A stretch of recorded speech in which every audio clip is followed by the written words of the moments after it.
I want to invite you all to a week of revival at Mount Gerizim Christian Church to have your spiritual flame revived or rekindled like that flame. From April the 3rd through the 5th, we will have some dynamic speakers to come and give you a word. On Wednesday night, we will have a wonderful pastor by the name of James T. Smith. He is the pastor of a church in Apex, North Carolina.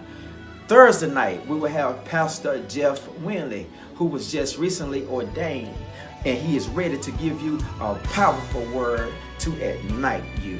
And last but not least, we will have Bishop Melvin Jones to come in and give you a seasoned word that will rekindle your flame and cause you to burn again with passion and with joy. Come and visit us at Mount Gerizim Christian Church, where the pastor is Pastor Chester Sampson and First Lady Patricia Sampson. Come and visit and experience a moment of revival, love, and joy to have your flame rekindled again.